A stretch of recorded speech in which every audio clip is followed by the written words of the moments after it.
Selamat datang di SO Alur Cerita, tempat di mana kisah manhwa hidup dan bernafas. Siap? Yuk, kita mulai ceritanya. Kembali lagi ke dalam tower, di mana semua player sedang bersiap-siap untuk menyerang Guardian. Kapten Donghai meminta kepada semua player untuk bersiaga ke mode tempur. Kapten Donghai memiliki sebuah rencana, di mana rencana pertamanya adalah dia akan maju pertama kali untuk menyerang Guardian dengan menggunakan Water Jet Cutter. Serangan tersebut merupakan sinyal kepada para player bagian belakang untuk menyiapkan senjata dan mantra terkuat. Dan apabila Guardian mulai menyerang, maka tugas para tanker adalah menggunakan skill Earth Wall dan Stone Shield untuk menahan serangan dari Guardian. Dan yang terakhir adalah player di ranking, dan pembawa barang akan melemparkan item peledak yang sudah mereka siapkan bersamaan dengan para archer dan mage menyerang Guardian dari jarak jauh. Semua serangan yang diarahkan kepada Guardian pun berhasil tepat sasaran dan meledak dengan sangat dahsyat. Menurutku, strategi yang dilakukan oleh Kapten Donghai sangatlah sederhana, akan tetapi sangat efektif. Namun menurutku terdapat sebuah kelemahan dari strategi ini. Aku meminta kepada Sion Pil agar tidak maju ke depan terlebih dahulu. Aku merasa kalau kami sebaiknya berdiam dulu dan mengawasi situasi. Sion Pil bertanya, memangnya kenapa? Padahal kita sudah mendapatkan posisi yang sangat bagus. Seketika perkataanku menjadi kenyataan. Serangan terhadap Guardian tidak berhasil membunuhnya. Menurutku, kelemahan strategi Kapten Donghai adalah jika tidak berhasil mengalahkan Guardian dalam sekali serang, semuanya akan hancur seketika. Benar saja, Guardian mulai menembus barikade pertahanan dan menyerang para player di depan secara membabi buta. Para player barisan depan mencoba melawan dan menahan Guardian.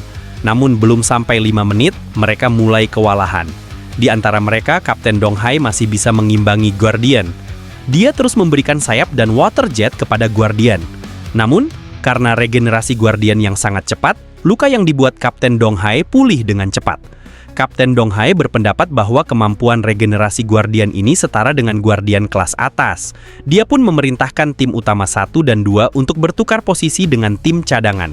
Tim cadangan berlari ke arah Guardian, sementara aku dan Seon Pil hanya terdiam. Seon Pil mencoba memberitahuku bahwa ini giliran kami untuk maju. Namun, aku malah berkata bahwa aku telah mengerti sesuatu.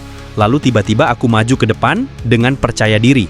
Yeon Seon Woo memperingatkanku bahwa tebasan pedang Guardian sedang menuju ke arahku.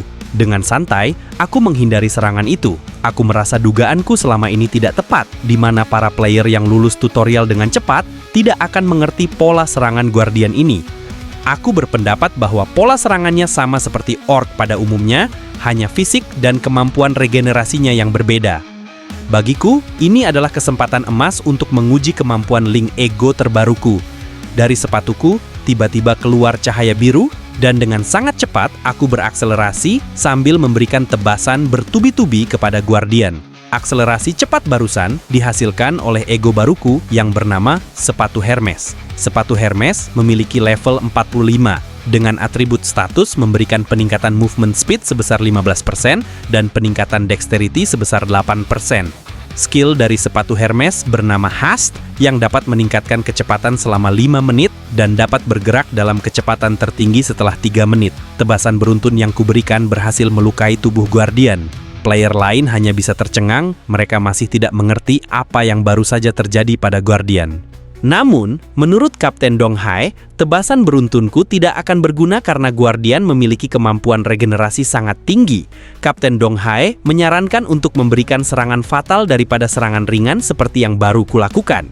Hal itu karena prediksinya, pertarungan melawan Guardian ini akan memakan waktu sangat lama, jadi aku harus menyimpan staminaku. Namun, semua anggapan Kapten Donghai salah karena luka Guardian tidak kunjung sembuh. Semua itu karena efek ego terbaru milikku, Kalung Rain. Kalung Rain memiliki status regenerasi mana dan dapat meningkatkan rate pemulihan mana. Selain itu, kemampuan Kalung Rain adalah dapat memperlambat dan mengurangi efek penyembuhan lawan. Itulah mengapa luka Guardian tidak beregenerasi kembali. Lalu, Guardian mulai mengamuk dan menyerang dengan pola serangan yang berbeda. Para player barisan depan bertanya-tanya mengapa tiba-tiba pola serangan Guardian berubah. Dalam hatiku, aku berpendapat bahwa pola serangan Guardian ini tidak berubah sama sekali. Melainkan pada dasarnya, Guardian ini hanyalah monster kelas bawah yang menyerang secara membabi buta. Sambil tersenyum, aku berkata bahwa aku telah menebak semua ini. Lalu, Aku melompat ke arah belakang Guardian dan memberikan tebasan beruntun kepadanya lagi. Semua player di sana hanya bisa menonton. Melihatku menebas dan menusuk-nusuk Guardian sendirian, aku kembali mengaktifkan kemampuan haste dari sepatu Hermes untuk melesat ke arah Guardian lagi. Sambil menebas-nebas tubuh Guardian, aku berkata tidak peduli mau naik level sampai setinggi apapun. Orc tetaplah orc dan itu tidak membuatku takut sama sekali, kataku sambil tersenyum. Wajahku terlihat sedang menikmati penyiksaan terhadap Guardian tersebut.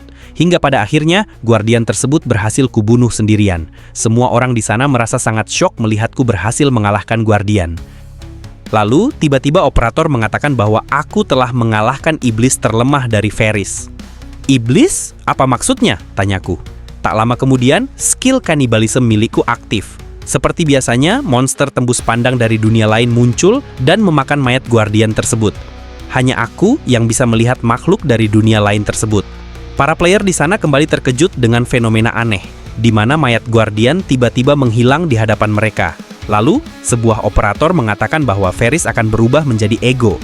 Namun sayangnya proses perubahan Ferris menjadi ego telah gagal. Pecahan ego Ferris yang gagal tersebut akan diserap oleh Lu. Mengetahui bahwa Guardian telah dikalahkan, Kapten Dong Hai memerintahkan para player lainnya untuk fokus mengobati yang terluka. Sedangkan para support bertugas untuk mengumpulkan item milik tim penyerang. Selagi semua player lainnya sibuk dengan tugas mereka, Kapten Dong Hai menghampiriku. Kapten Dong Hai berkata kalau ia ingin berbicara denganku secara pribadi. Pada akhirnya, Kapten Dong Hai mengajakku ke tempat yang sepi. Dalam hatiku, aku bertanya-tanya apakah Kapten Dong Hai akan menanyakan sesuatu mengenai mayat Guardian yang hilang. Menurutku, hal itu sangatlah wajar, dikarenakan harga mayat Guardian itu sangatlah mahal. Dan karena semua kristal dan item telah menghilang, mungkin Kapten Dong Hai akan meminta pertanggungjawaban kepadaku. Namun, semua perkiraanku salah. Ternyata, Kapten Dong Hai hanya ingin menawariku untuk bergabung dengan guildnya yang bernama Child Guild. Mendengar hal tersebut, aku merasa lega, akan tetapi aku langsung menolak tawaran tersebut. Aku menjawab bahwa pada saat ini aku tidak memiliki niatan untuk berhubungan dengan kelompok manapun. Sedangkan Guild Morningstar kugunakan hanya untuk mengikuti penaklukan ini saja. Setelah ditolak olehku, Kapten Dong Hai merasa sangat menyayangkan hal itu. Namun, Kapten Dong Hai tetap ingin menjaga hubungan baik denganku. Kapten Dong Hai memberikan sebuah kartu namanya. Apabila aku tiba-tiba berubah pikiran ataupun ingin meminta bantuannya, maka aku boleh menghubunginya.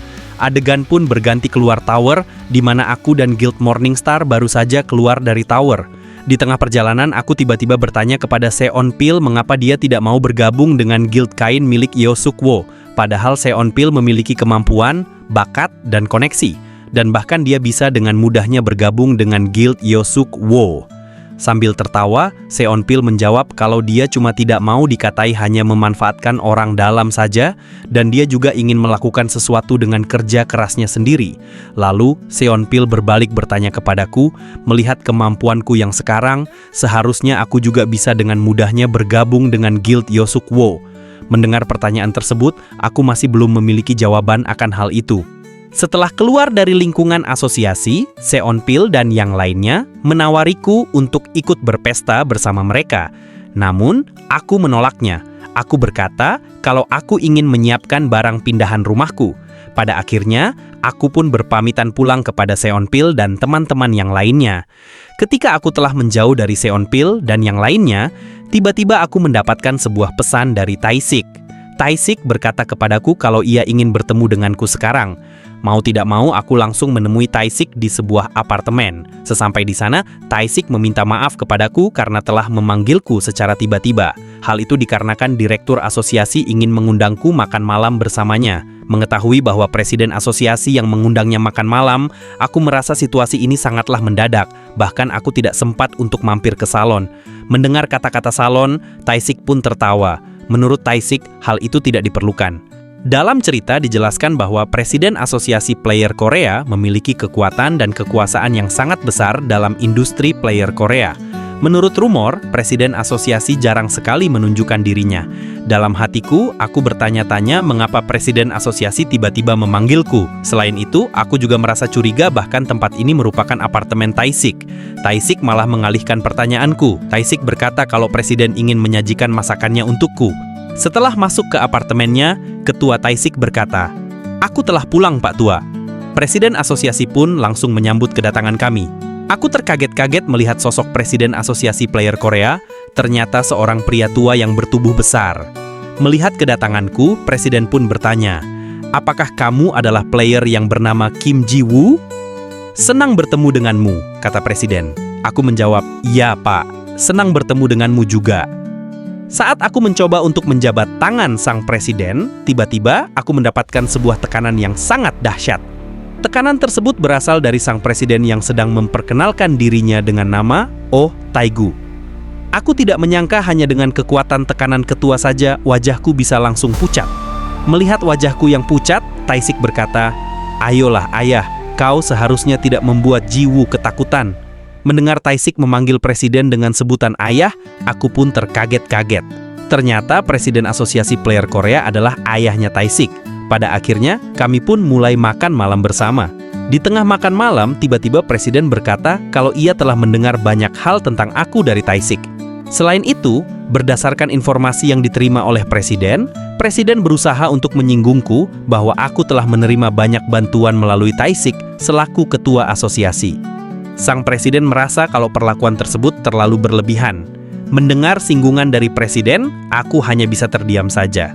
Namun, bukan itu yang sedang ingin dibicarakan oleh Presiden kepadaku. Maksud Presiden mengundangku adalah Presiden ingin memberikan sebuah tawaran pekerjaan kepadaku. Aku bertanya pekerjaan seperti apa itu. Presiden berkata kalau asosiasi berniat untuk mempekerjakanku. Mendengar kata-kata mempekerjakan, aku pun langsung spontan menolak tawaran tersebut. Aku berkata kalau aku tidak berniat untuk menjalin hubungan dengan sebuah organisasi ataupun guild manapun. Namun, Presiden melanjutkan apa yang dimaksudkannya adalah asosiasi ingin menjadikanku sebagai tentara bayaran untuk asosiasi. Namun, aku tidak menjawab tawaran tersebut.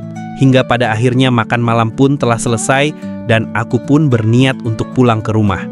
Selama di perjalanan pulang, aku masih memikirkan perkataan Taisik sebelumnya, di mana Taisik menjelaskan bahwa asosiasi menawarkan pekerjaan ini supaya aku dapat mendapatkan bantuan secara adil dari asosiasi. Menurut Taisik, hubungan saling membantu dan menguntungkan antara aku dan asosiasi bukanlah ide yang buruk. Mendengar nasihat dari Taisik, aku pun mulai sedikit mempertimbangkan penawaran pekerjaan tersebut. Ngomong-ngomong masalah hubungan, aku pun tiba-tiba teringat akan perkataan Seonpil sebelumnya, di mana Seonpil menanyakan mengapa aku tidak ingin bergabung dengan Guild Yosukwo. Aku sebenarnya bukan tidak mau masuk ke Guild Yosukwo. Masalahnya ketika aku masih kerepotan di level 1, Yosukwo sudah menjadi perwakilan dari salah satu guild top 10 di Korea. Bahkan pada saat pertama kali aku bertemu dengan Yosukwo, aku mendapatkan banyak bantuan darinya. Aku hanya tidak ingin terus-menerus bergantung kepada Yosukwo. Hubungan yang sangat kuinginkan selama ini adalah dapat berdiri sejajar dengan Yosukwo. Dan pada saat itu tiba, aku ingin bertemu dengan Yosukwo di dalam tower, seperti yang pernah kami janjikan sebelumnya. Adegan pun berganti ke sebuah berita yang memberitakan mengenai Guild Angela. Diceritakan bahwa seminggu yang lalu Guild Angela mengumumkan akan menyelesaikan tower lantai 80. Pengumuman tersebut menyebabkan keributan di seluruh dunia. Diberitahukan bahwa Guild Master Angela yang bernama Lee Seon-ho merupakan sesosok player yang digadang-gadang akan menjadi player peringkat 1 dunia dan bersamaan dengan player yang bernama Shin Yo-bin, player yang baru saja mencatatkan namanya dalam Dark Ranker dunia. Mereka berdua memperkuat fakta bahwa Korea Selatan adalah negara dengan player terkuat terbanyak.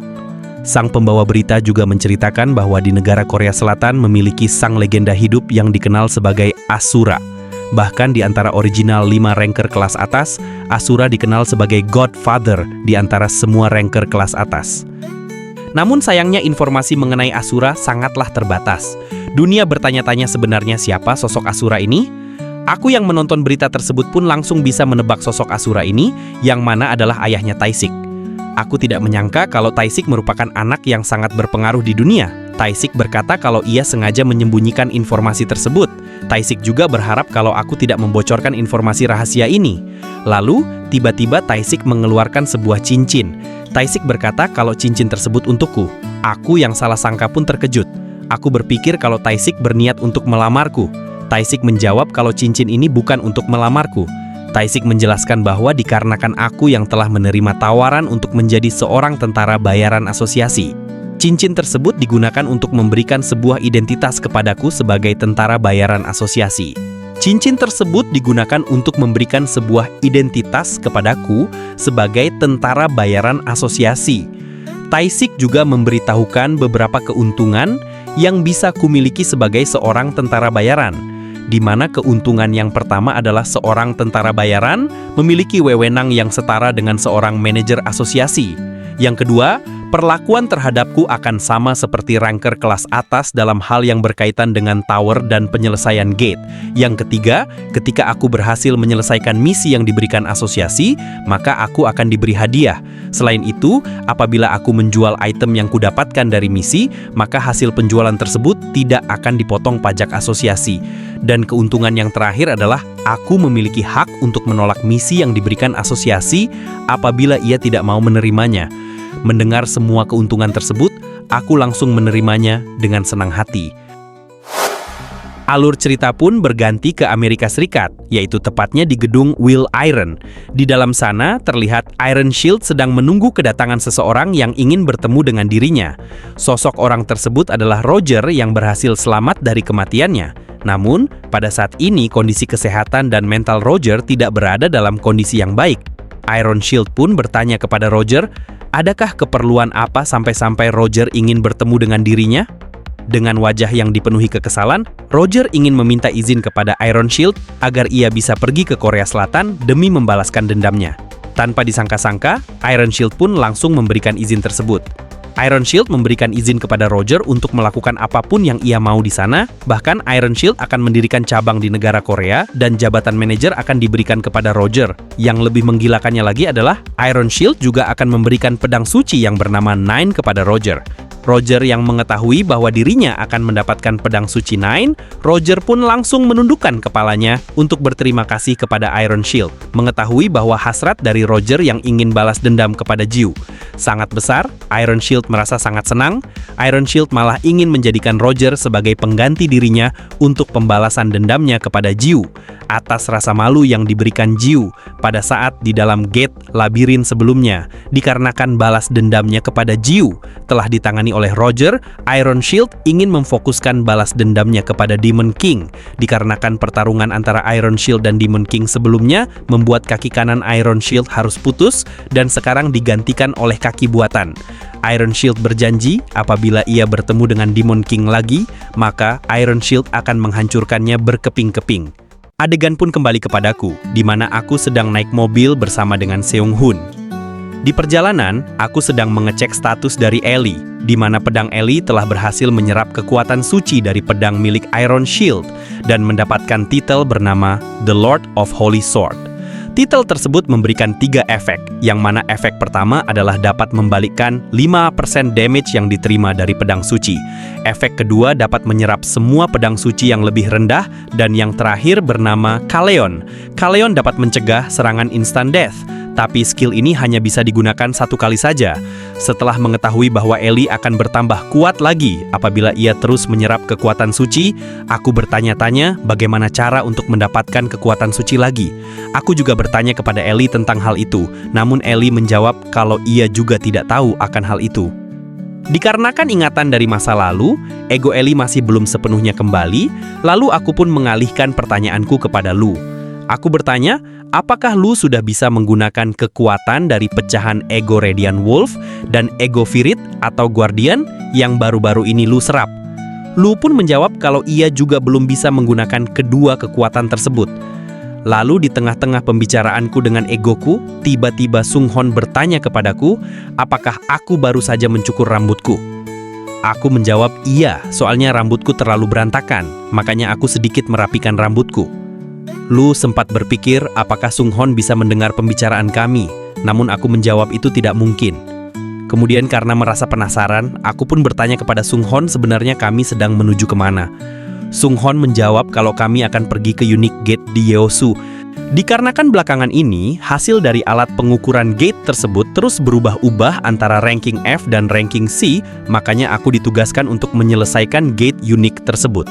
Mengetahui bahwa ini merupakan misi pertamaku sebagai seorang tentara bayaran, aku merasa sedikit gugup. Lalu Sung Hon pun baru teringat sesuatu, di mana seorang tentara bayaran juga memiliki sebuah codename layaknya seperti Demon King atau Asura. Berdasarkan rapat tadi pagi, asosiasi telah memberikan sebuah codename kepadaku, namanya adalah Morning Star. Mendengar nama Morning Star, aku merasa kalau nama codenameku sama dengan nama guildnya Seonpil.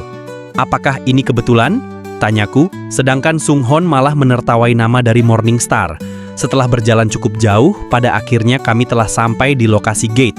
Ketika sampai di lokasi, aku langsung disambut oleh petugas yang ada di sana.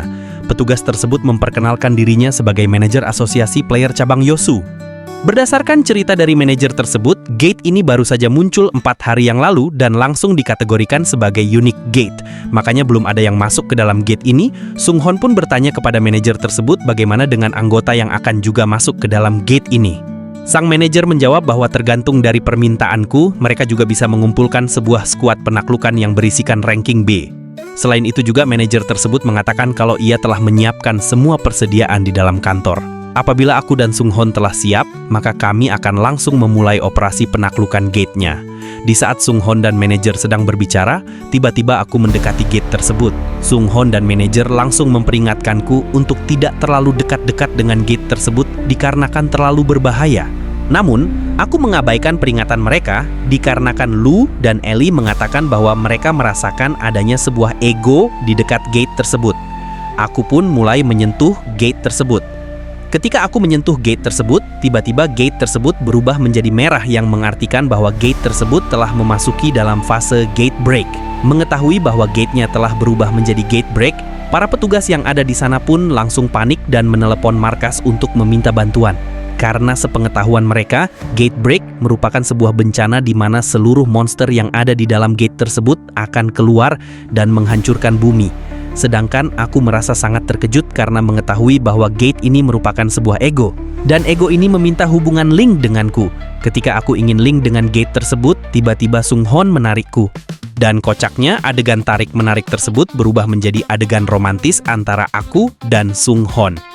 Setelah kejadian gate break tersebut, aku langsung dibawa ke kantor oleh Sung Hon. Sung Hon mencoba untuk menyindirku. Sung Hon berkata, "Hebat sekali player Jiu. Bahkan sekarang kamu sudah bisa menyebabkan sebuah gate break. Kira-kira kehebatan apa lagi yang akan terjadi? Apakah kau akan mengendalikan monster atau bagaimana?" Aku berusaha menjawab, kalau aku juga tidak menyangka bahwa kejadiannya akan menjadi seperti ini. Sung Hon pun mulai serius. Sung Hon bertanya kepadaku, "Sebetulnya apa yang telah terjadi pada saat tadi? Setelah kamu pergi dari sana, tiba-tiba gate-nya kembali menjadi normal." Aku menjelaskan kalau aku juga tidak tahu apa yang sebenarnya telah terjadi. Menurutku ini merupakan pengalaman pertamaku juga. Namun, aku bisa memastikan bahwa gate break tadi mungkin saja diakibatkan oleh kemampuan unikku. Setelah mendengar penjelasan tersebut dan kejadian ini menyangkut masalah kemampuan unik, Sung Hon pun tidak mau menanyakan kepadaku lebih dalam lagi, dikarenakan itu merupakan masalah sensitif. Namun untuk berjaga-jaga, Sung Hon memberikan sebuah topeng kepadaku. Dikarenakan adanya sebuah gate break, ada banyak player yang sudah terlanjur datang dikarenakan panggilan bantuan dari para petugas di lapangan tadi. Berdasarkan prediksi dari Sung Hon, kemungkinan sebentar lagi akan ada banyak reporter yang berdatangan. Sung Hon meminta kepadaku untuk menggunakan topeng tersebut agar tidak terjadi sebuah kehebohan yang tidak diinginkan. Setelah berbincang-bincang selama 3 jam antara Sung Hon dan petugas di lapangan, pada akhirnya sudah diputuskan bahwa yang akan memasuki gate tersebut adalah aku saja. Sebenarnya ada banyak protes akan keputusan tersebut, tapi untungnya asosiasi berhasil mengatasinya. Sebelum memasuki gate, Sung Hon bertanya untuk terakhir kalinya kepadaku, apakah Jiu benar-benar hanya ingin memasuki gate tersebut secara sendirian? Aku menjawab, ya, masalah ini berkaitan dengan kemampuan unikku. Namun untuk berjaga-jaga, aku meminta kepada Sung Hon untuk bersiaga di luar gate saja.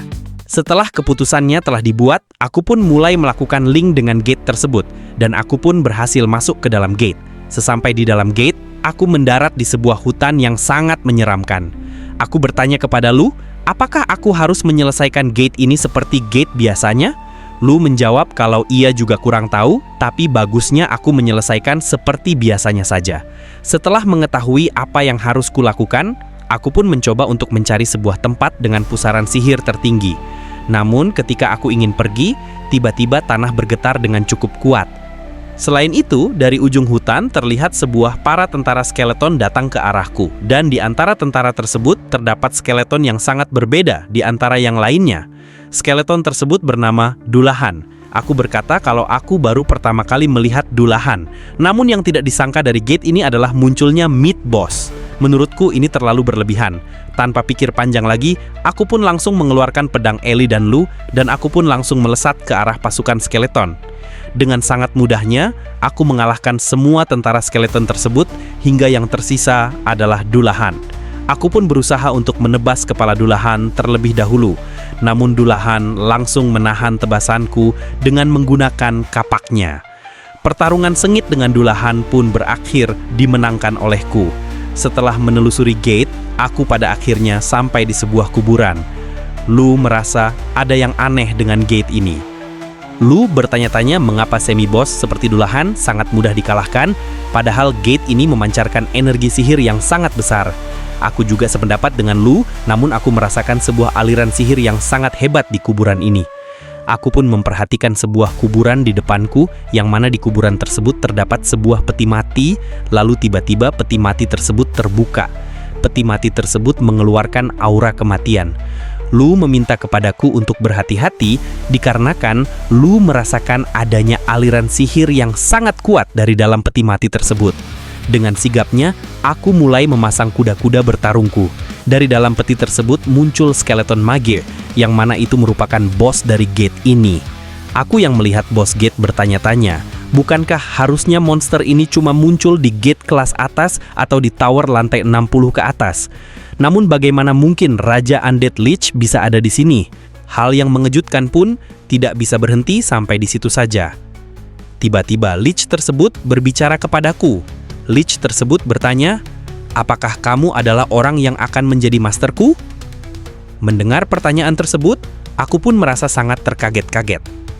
Sang Lich pun kembali bertanya kepadaku, "Apakah kamu orang yang akan menjadi masterku?" Aku pun masih merasa kebingungan. Bagaimana mungkin seorang bos monster bisa berbicara? Aku pun dengan spontan menjawab, "Itu benar, aku datang ke sini untuk menjadi master dari gate ini. Jadi izinkan aku bertanya kepadamu, apakah kamu adalah pemilik dari gate ini?" Tanyaku. Lich pun menjawab, "Benar, aku adalah master dari reruntuhan terbengkalai ini." Lalu tiba-tiba Lich pun mengeluarkan tongkat sihirnya dan berkata, "Ayo buktikan bahwa kamu layak menjadi masterku." Dengan sangat cepatnya, Lich menembakkan sebuah bola api kepadaku, sedangkan aku yang sudah tidak sempat untuk menghindar. Mau tidak mau, aku harus terkena ledakan dari bola api tersebut. Untungnya, aku berhasil selamat. Lalu Lu memperingatkanku untuk berhati-hati terhadap serangan lanjutan dari Lich. Sambil mengeluarkan ratusan panah energi, Lich bertanya, "Apakah cuma segini kemampuan dari orang yang akan menjadi masterku? Bahkan aku belum mengeluarkan seluruh kemampuanku." Lich pun pada akhirnya menembakkan panah tersebut kepadaku. Aku pun berhasil menghindari menggunakan kemampuan sepatu Hermesku yang bernama Haste. Ratusan panah demi ratusan panah terus ditembakkan oleh Lich, sedangkan aku hanya bisa menghindarinya saja. Lalu Lich pun menembakkan bola api lagi kepadaku, namun aku berhasil menghindarinya. Aku pun langsung memanfaatkan ledakan tersebut untuk mendekati Lich. Dengan pedang Lu, aku mencoba untuk menebas Lich. Namun Lich berhasil menahannya dengan tongkat sihirnya. Lich pun mulai mengejekku lagi. "Kamu yang ingin menjadi masterku, kekuatan seperti ini masih kurang." Aku merespon ejekan Lich dengan memutarkan tubuhku dan kembali menyerang Lich dengan menggunakan pedang suci Ellie. Tebasan pedang suci Ellie pun berhasil membuat Lich kesakitan. Dikarenakan pedang Ellie memiliki atribut cahaya, Lich pun berusaha menjaga jarak denganku. Sedangkan sangat gilanya, Lich pun mengeluarkan ribuan panah sihir di atas kepalaku. Melihat ribuan panah sihir tersebut, aku tidak yakin bisa menangkis semua panah sihir tersebut. Lalu Ellie pun memiliki sebuah rencana, di mana Ellie memintaku untuk menahan panah tersebut dengan menggunakan pedang Ellie.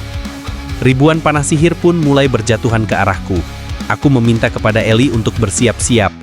Namun tiba-tiba Lu bertanya kepadaku bahwa atribut dari Lu tidak cocok untuk menahan panah sihir ini. Namun tetap saja Lu tidak terima karena diremehkan olehku. Lu berkata, "Bicara apa kau ini? Senjata demonik bukan masalah besar buatku."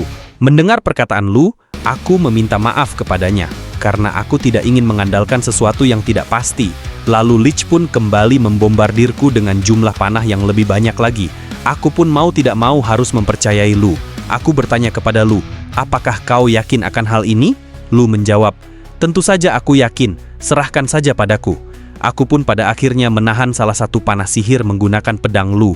Saat panah tersebut bersentuhan dengan pedang Lu, operator pun tiba-tiba berkata bahwa Lu berhasil menyerap energi demonik. Lu akan mendapatkan pengetahuan penguasaan demonic blade. Operator juga berkata kalau Lu akan awakening sebentar lagi. Pada akhirnya, mata yang ada di pedang Lu pun bersinar. Lalu tiba-tiba muncul sebuah ledakan merah yang sangat dahsyat dan menahan semua serangan panah tersebut. Setelah melihat semua serangan panahnya telah ditahan olehku, pada akhirnya Lich pun mulai sedikit mengakui kehebatanku. Lich pun mulai lebih serius lagi. Dengan kekuatannya, Lich memanggil ratusan undead. Ratusan undead tersebut berkumpul menjadi satu dan membentuk golem raksasa yang sangat besar. Aku hanya bisa terpelongo melihat golem raksasa tersebut. Golem raksasa tersebut pun mulai menyerangku dengan hantaman tangan raksasanya. Lich sempat berpikir kalau aku telah mati. Namun dari kepulan asap, tiba-tiba muncul cahaya biru. Cahaya biru tersebut berasal dari sepatu Hermesku. Aku pun kembali mengaktifkan haste dan menebas-nebas tangan raksasa dari golem. Hingga pada akhirnya, aku pun berhasil mendekati Lich lagi. Aku pun bertanya kepada Lich, "Bagaimana dengan ini, Lich? Apakah aku sudah layak menjadi mastermu?" Lich pun menjawab, "Ya, Master. Aku telah menerimamu untuk menjadi masterku." Dengan tebasanku, aku berhasil mengalahkan Lich tersebut. Dan tubuh dari golem raksasa pun mulai hancur berkeping-keping. Lalu operator mengatakan bahwa Lich telah menerima link denganku. Operator memintaku untuk memberikan Lich dengan sebuah nama. Aku pun bertanya-tanya, "Nama? Haruskah nama yang apa ya kali ini?" Aku yang belum sempat untuk memikirkan sebuah nama, tiba-tiba pedang Lu mengeluarkan cahaya. Cahaya tersebut pun semakin bersinar terang. Kemudian Lu pun lepas kendali dengan mengeluarkan kata-kata yang aneh. "Hahaha, kau lihat yang tadi. Inilah aku yang sebenarnya. Menurutmu mau sampai kapan aku cuma duduk diam? Kekuatanku lebih hebat dari pedang suci itu. Hahaha." Aku pun berusaha untuk menyadarkan Lu. Aku bertanya kepada Lu, "Hei Lu, kamu ini kenapa?" Namun Lu tetap saja tidak mendengarkan pertanyaanku. Lu tetap saja tertawa. Hingga pada akhirnya, aku pun meneriakkan nama Lu dengan sangat keras. Mendengar teriakanku, Lu pun berhasil mengendalikan dirinya lagi. Aku bertanya kepada Lu, "Sebenarnya, apa yang barusan terjadi padamu, Lu?" Lu menolak untuk menjawab pertanyaan tersebut. Namun Ellie memberitahukan kepadaku bahwa Lu tadi baru saja mengalami kebingungan. "Kebingungan? Apa itu?" tanyaku. Ellie berusaha untuk menjelaskan kepadaku. Namun tiba-tiba Lu berusaha untuk membungkam Ellie. "Diam, jangan mengatakan hal yang tidak berguna," kata Lu. Lalu Lu pun meminta izin kepadaku. Lu mengatakan kalau ia ingin istirahat karena kepalanya sedikit pusing. Aku pun memberikan izin tersebut kepada Lu. Walaupun aku sebenarnya masih memiliki pertanyaan kepada Lu. Aku pun mulai memikirkan nama yang cocok untuk ego terbaruku. Setelah dipikir-pikir cukup lama, aku menemukan sebuah nama. Dalam benakku terlintas armor Brunhut yang telah rusak. Ah, ya. Akhirnya aku memutuskan untuk menamai ego terbaruku dengan nama Brunhut. Itu dia ceritanya untuk hari ini. Kalau kamu suka, jangan lupa like, komen, dan subscribe. Dukungan kalian bikin aku semangat untuk membawakan cerita seru berikutnya.